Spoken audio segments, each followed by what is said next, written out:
बिस्मिल्लाहिर्रहमानिर्रहीम। इय्याका नअबुदु व इय्याका नस्तईन।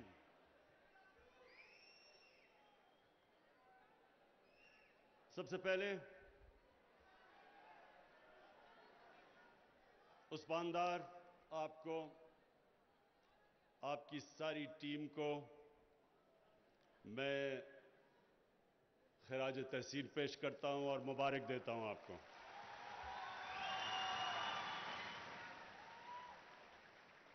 और इसलिए कि जिस जुनून से आपने ये काम किया, मेहनत तो आपने की, लेकिन मेहनत के साथ जुनून मुझे नजर आया। इसलिए मैं खास तौर पे सबके सामने, आप सारा यूथ, नौजवान, कामयाब नौजवान जो यहां बैठे हैं, मैं सबके सामने आज इसको उस्मान डार को, इसलिए कि कई समझते थे बड़ा मुश्किल है, ये नहीं होगा, लेकिन लगा रहा। उस्मान फाइनेंस मिनिस्टर से मिलता था, प्लानिंग मिनिस्टर से मिलता था, स्टेट बैंक गवर्नर से।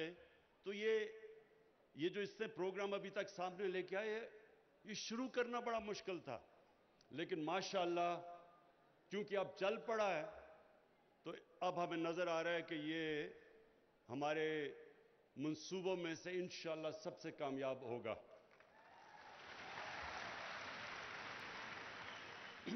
अच्छा, अब आप सब ने खामोशी से जरा 2-3 मिनट गौर से मेरी बात सुननी है, बिल्कुल खामोशी। देखिए नौजवानों, मैं 9 साल का था तो मैं अपनी वालदा के साथ, तब वो गद्दाफी स्टेडियम नहीं था, उसका नाम अभी गद्दाफी रखा नहीं गया था, लेकिन लाहौर स्टेडियम में टेस्ट मैच देखने गया 9 साल की उम्र में। मेरी खाला के बड़े बेटे थे जिन्होंने उस टेस्ट के अंदर बड़ा जबरदस्त पाकिस्तान के लिए परफॉर्मेंस दी, सेंचुरी की। तो अभी एक मिनट, कुछ और बोल, बस अभी नहीं। तो मैंने अपनी वालदा को कहा कि मैं टेस्ट क्रिकेटर बनना चाहता हूं, 9 साल की उम्र का था। तो जितने भी मेरे रिश्तेदार थे जिन्होंने मेरे कजन्स को देखा हुआ था क्रिकेट खेलते हुए, वो मेरे से बड़े थे, वो सब मुझे कहते थे कि उनमें तुम्हारे से बहुत ज्यादा टैलेंट था, तुम टेस्ट क्रिकेटर नहीं बन सकते। तो सारा वक्त मैं ये सुनता गया कि तुम्हारा टेस्ट क्रिकेटर बनना यानी पाकिस्तान के लिए क्रिकेट खेलना नामुमकिन है। फिर खैर मैं बन गया टेस्ट। वज़ीर आज़म इमरान खान कामयाब जवान कन्वेंशन 2021 से खिताब कर रहे हैं। उन्होंने कहा कि उस्मान डार को कामयाब जवान कन्वेंशन पर मुबारकबाद देता हूं। उस्मान डार इस प्रोग्राम के लिए इंतहाई अहम किरदार अदा कर रहे हैं। सुने, जरा गौर से सुने, क्योंकि ये देखें, ये मैं आपको बातें कह रहा हूं, ये आपके लिए आने वाले आपके मुस्तकबिल में बहुत काम आएंगी। तो इसलिए जरा गौर से सुने, क्योंकि आपने इंशाल्लाह बड़े काम करने हैं, आप सब ने बड़े काम करने हैं। तो जब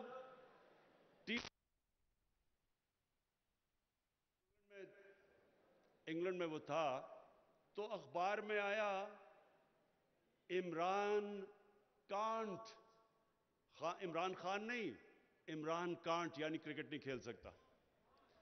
उसके बाद 4 साल लगे वापस, बड़ी मेहनत की, पढ़ाई भी कर रहा था, मेहनत करके फिर से क्रिकेट टीम में वापस आया और फिर मेहनत की, गलतियों से सीखा, कामयाबी मिली, फिर बड़े बड़े गोल्स किए कि पहले पाकिस्तान का सबसे बेहतरीन ऑलराउंडर बनना चाहता था, फिर दुनिया का, फिर कैप्टन बना, फिर पाकिस्तान टीम को दुनिया की टॉप टीम करना चाहता था। ये सब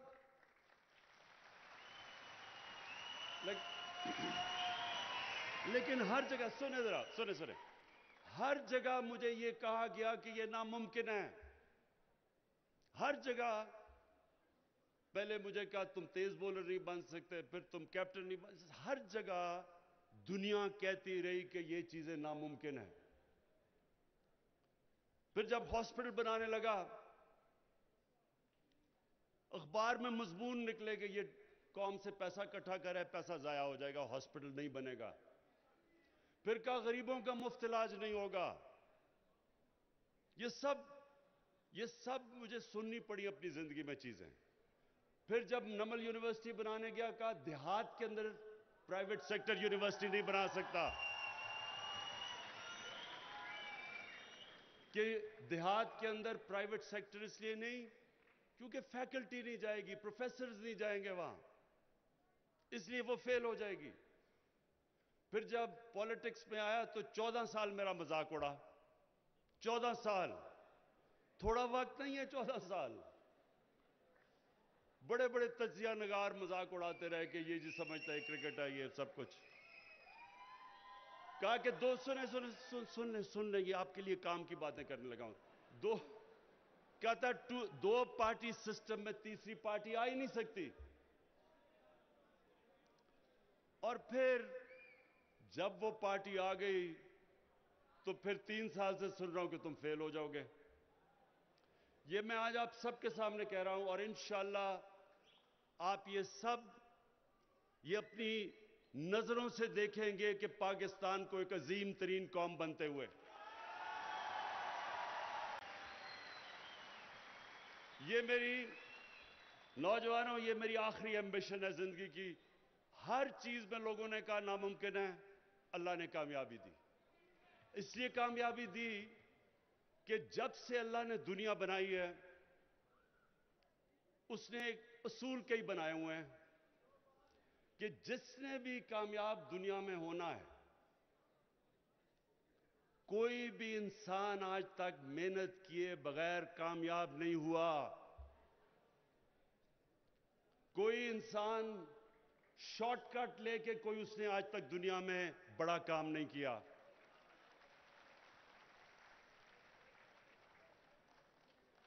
और कामयाबी का राज क्या है? कामयाबी, नौजवानों खास तौर पे आपके लिए फिर से गौर से सुने, कामयाबी का राज सबसे बड़ा यह है, बड़ी सोच रखना।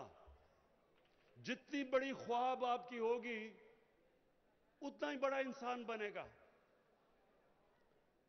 अल्लाह ने इंसान को इतनी ताकत दी है कि जब अल्लाह ने फरिश्तों को कहा कि आदम के सामने झुको, तो शैतान ने कहा कि मैं तो आग का बना हुआ, मैं क्यों इसके साथ, ये तो मिट्टी का बना हुआ है। तो अल्लाह ने शैतान को क्या कहा कि तुम्हें भी नहीं पता कि मैंने इस इंसान को कितनी ताकत दी है। तो नौजवानों, लोग अपनी जिंदगी गुजार जाते हैं, उनको यही नहीं पता होता कि अल्लाह ने उनको कितनी ताकत दी है। जितना आप अपने आप को आजमाओगे, जितना आप चैलेंजेस के सामने खड़े होगे, उतना आप बड़े इंसान बनते जाओगे। कामयाब वो नहीं होता जो सबसे टैलेंटेड होता है, ज़हीन होता है, अच्छी तालीम मिलने वाला कामयाब नहीं होता। कामयाब वो होता है जो बड़ी सोच, बड़ी ख्वाब रखता है और उसके बाद हार नहीं मानता।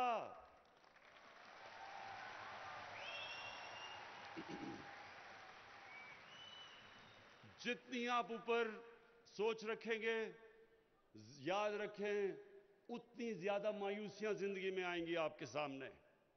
और इंसान के कैरेक्टर की पहचान बुरे वक्त में होती है।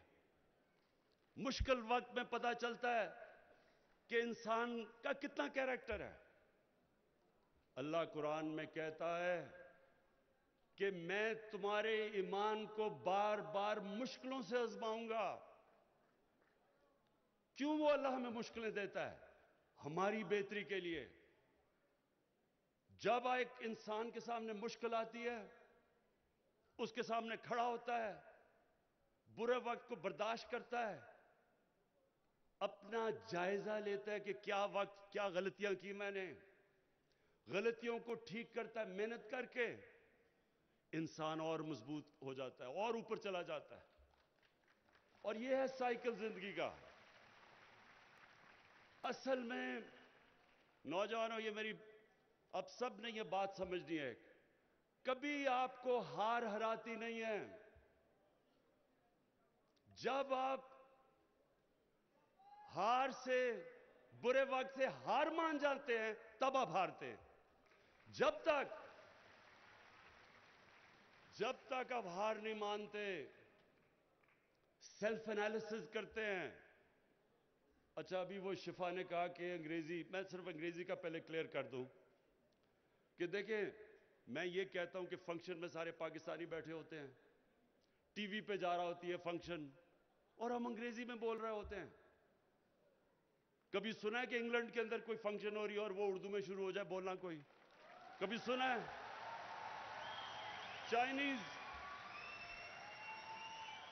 चाइनीज बैठे होते हैं, हमारे यहां चाइनीज बैठे होते हैं, उनको अंग्रेजी आती भी है तो चाइनीज में बात करते हैं। लेकिन हम हर जगह जाके, दो अंग्रेज बैठा हो या कोई फॉरेनर बैठा हो, हम अंग्रेजी में शुरू हो जाते हैं, और हमारे टीवी पे लोग अंग्रेजी समझते नहीं है। तो मैं इसलिए कहता हूं। अच्छा, अब मैं फिर वापस आता हूं।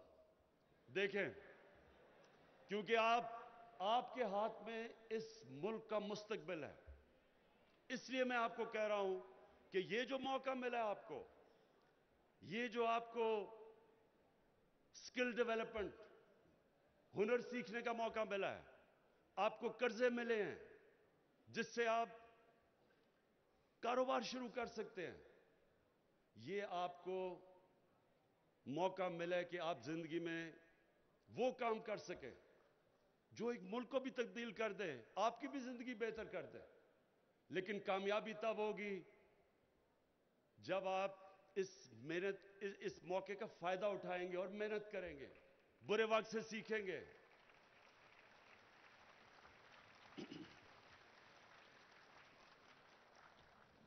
हम पाकिस्तान को, हमें यह पता है कि बड़ा मुश्किल वक्त है हमारे पे। मुश्किल वक्त क्यों है? दुनिया पे मुश्किल वक्त आया हुआ है।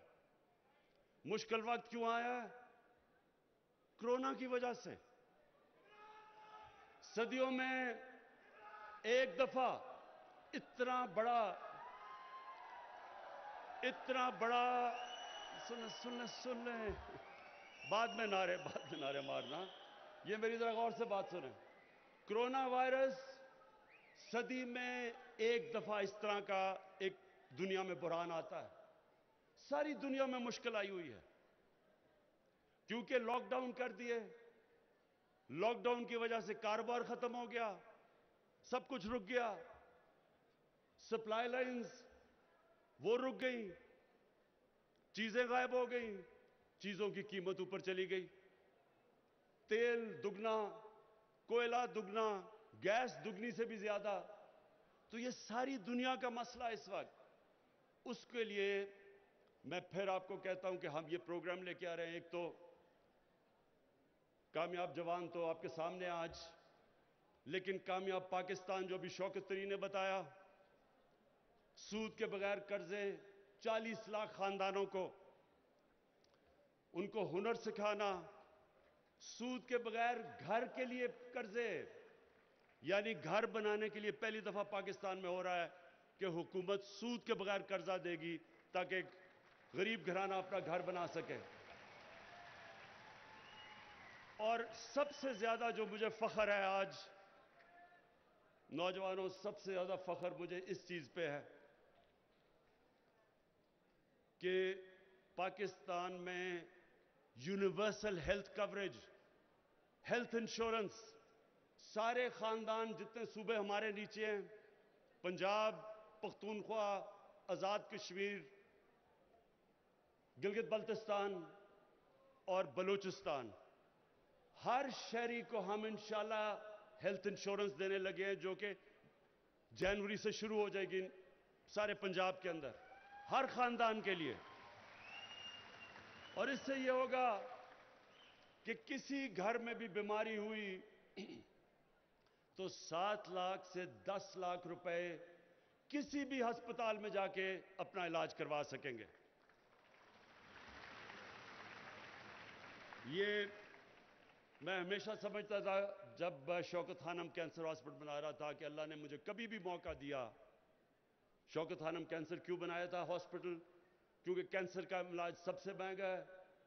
जब मेरी वालदा को कैंसर हुआ तो मुझे एहसास हुआ इस चीज का, तो सोचा कि गरीब लोग कैसे अपना कैंसर का इलाज करवा सकते हैं। इसलिए शौकत खानम बना था। और तभी मैंने इरादा किया था कि अल्लाह ने मुझे कभी भी मौका दिया तो सबसे पहले हेल्थ इंश्योरेंस लेके आएंगे कि गरीब से गरीब घराना में भी अगर मुश्किल वक्त आता है तो उनके पास कार्ड हो, किसी भी अस्पताल में जाके अपना मुफ्त इलाज करवा सके।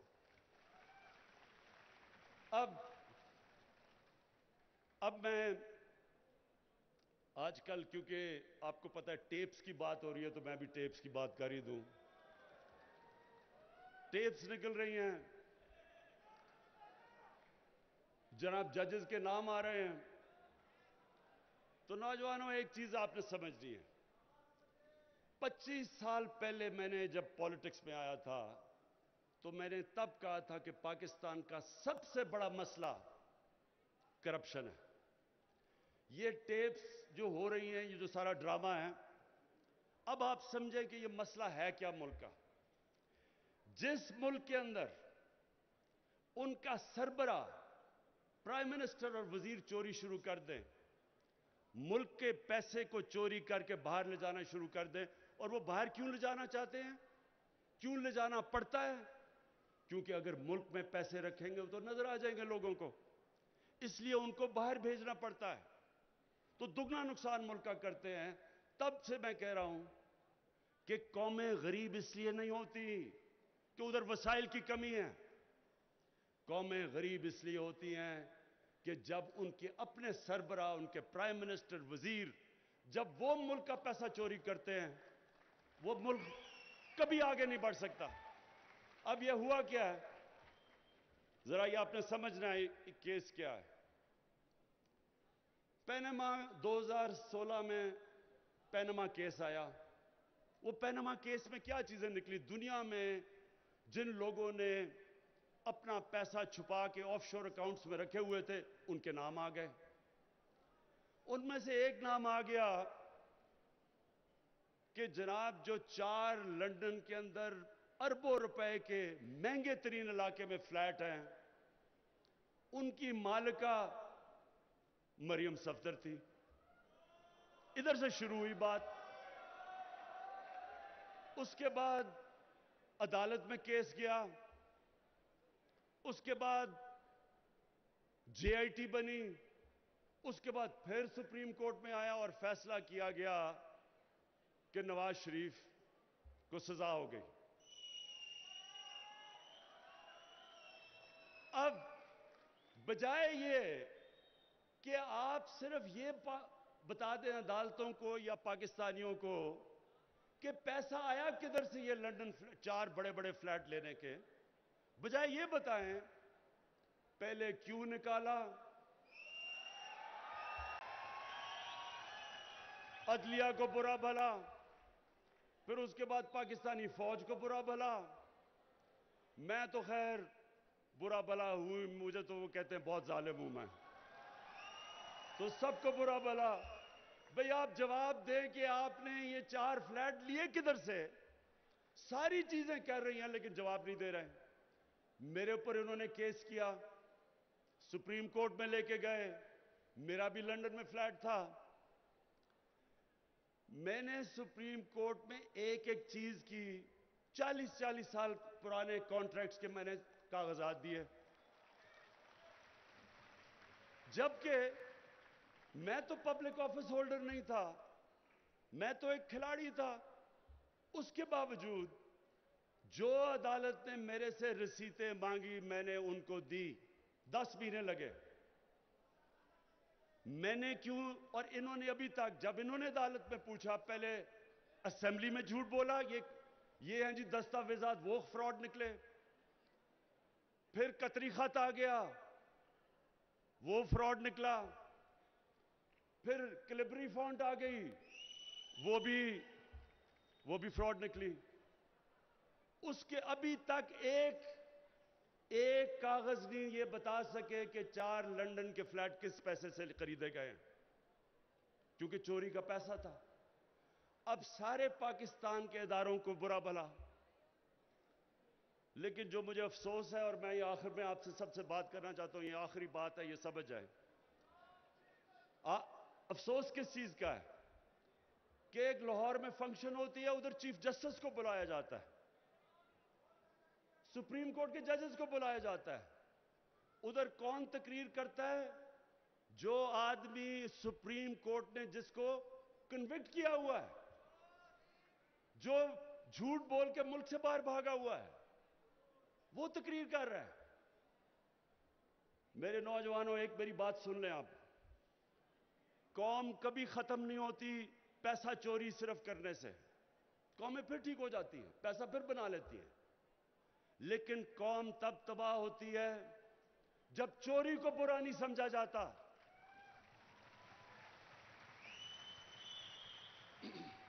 जब एक कौम की अखलाकियात खत्म होती है, कौम खत्म हो जाती है। मौलाना रूमी ने किसी ने पूछा कि कौम कैसे मरती है? मौलाना रूमी ने कहा, जब वो कौम, उन्होंने दो दरख्तों की मिसाल दी, एक खुशबूदार दरख्त और एक बदसूरत। कहता जब इनमें फर्क खत्म कर देती है, अच्छे बुरे की तमीज खत्म करती है, कौम मर जाती है। नबी सल्लल्लाहु अलैहि वसल्लम ने जो मदीना की रियासत बनाई थी, उसकी बुनियाद रखी थी अच्छे को अच्छा कहो और बदी को खत्म करो। अच्छे को अमर बिन मारूफ, बड़ा कुरान की आयत कि हमारे ऊपर फर्ज कर दिया कि अच्छे को अच्छा कहो, बुरे को बुरा कहो। जब तक एक कौम की अखलाकियात कायम रहती है, वो कौम को कोई खत्म नहीं कर सकता। जापान, 2 एटम बम गिरे जापान के ऊपर, 10 सालों में जापान फिर खड़ा हो गया। एटम बम भी तबाह नहीं कर सका, क्योंकि उनकी अखलाकियात कायम थी। जो मदीना की रियासत की बुनियाद अखलाकियात पे हमारे नबी सल्लल्लाहु अलैहि वसल्लम ने रखी थी, उसके बाद खुशहाली आई थी। तो मेरे पाकिस्तानियों, ये मैं आप सबको आखिर में ये कहना चाहता हूं कि ये कौम वो कौम बनने जा रही है जो आप अभी तसव्वुर नहीं कर सकते। अल्लाह ने इस कौम को सब कुछ दिया है, टैलेंट दिया है। यही नौजवान बाहर जाते हैं, एक से एक बड़ा काम कर देते हैं। हमारा सिस्टम क्योंकि करप्ट किया हुआ था, इसकी वजह से थोड़ा टाइम लग रहा है सिस्टम को ठीक करने में, लेकिन मुझे कोई शक नहीं कि ये अजीम कौम बनेगी। लेकिन एक चीज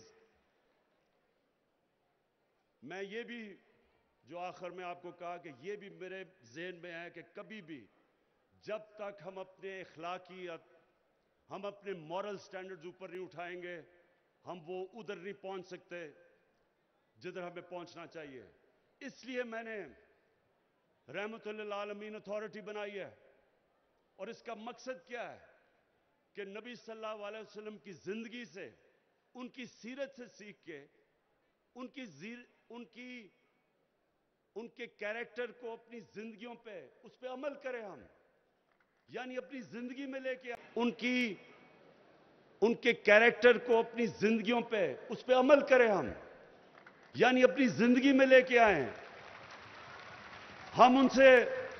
हम आशिक रसूल हैं सब, हम उनसे प्यार करते हैं, लेकिन जो उनकी सीरत है वो अपनी जिंदगी पे लागू नहीं करते। और सिर्फ ये हमारा मकसद है कि अपने स्कूल के बच्चों से शुरू करें, उनको उनकी जिंदगी से सिखाएं, कैरेक्टर बिल्डिंग करें, क्योंकि अजीम कौम का अजीम कैरेक्टर होता है। उस्मान, मैं आखिर में आपको और आपकी टीम को फिर से खिराज तहसीन पेश करता हूं। एक जबरदस्त आपने ये जो प्रोग्राम किया है।